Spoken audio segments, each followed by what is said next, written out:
নমস্কার বন্ধুরা, কেকওয়ালার তরফ থেকে আবার একটা কাস্টমাইজ কেক নিয়ে চলে এলাম। আমি সন্দীপ। দেখতেই পাচ্ছেন রাউন্ড শেপের একটা কেক।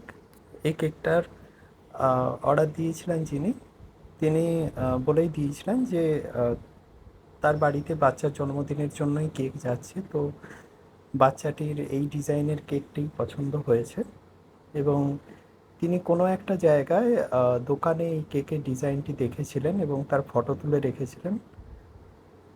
সেই ফটোটি আমাকে পাঠিয়ে দেন এবং আহ, তিনি নিজে বলে দিয়েছিলেন যে দেখবেন যেন কোনো চেঞ্জেস না হয় কেকটার মধ্যে, ডিজাইনের বা সৌন্দর্যের যেন কোনো আলাদা রকম চেঞ্জ না হয়, মানে আলাদা রকম কিছু না হয়।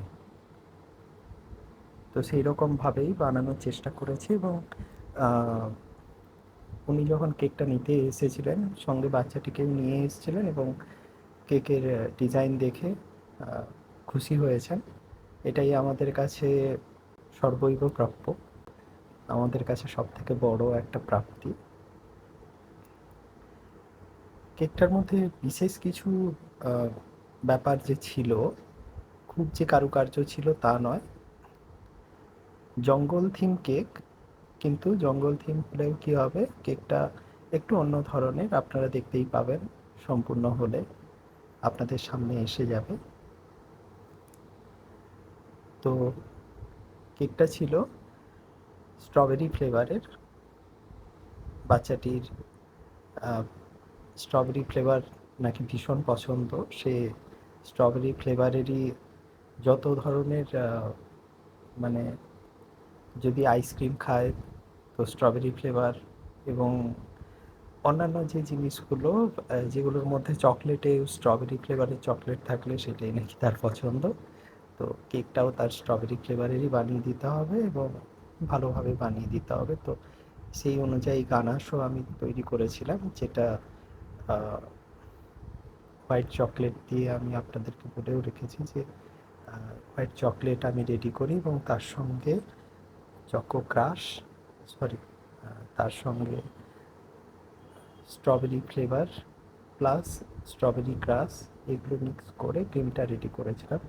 আর তার সঙ্গে স্ট্রবেরি কিছু অ্যাডও করেছিলাম, যে কারণে ক্রিমের স্বাদটা অনেকটাই বদলে গিয়েছিল এবং সুন্দর হয়েছিল।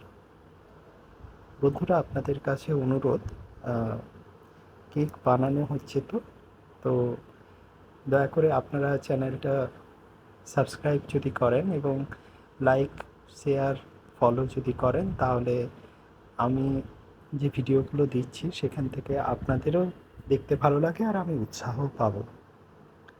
যাই হোক, কেকটা দেখছেন প্রায় রেডি হয়েছে। এরপরে নজেলের কিছু কাজ ছিল, তো যেটুকু ডেকোরেট করার ব্যাপার ছিল সেটুকু নজেল দিয়ে ডেকোরেট করে দিয়েছি। এবং কালার যেটা নজেলের উপর, নজেলের কাজের জন্য যে কালারটা দেখানো হয়েছিল সেই কালারটাই, সেই ধরনের কালারই ইউজ করা হয়েছে। এবং দেখতেই পাচ্ছেন সম্পূর্ণ হয়ে গেছে কাজটা। আর এরপরে আর বিশেষ কাজ ছিল না, শুধুমাত্র স্টিকারগুলোকে বসানো, যার মধ্যে প্রজাপতি ছিল,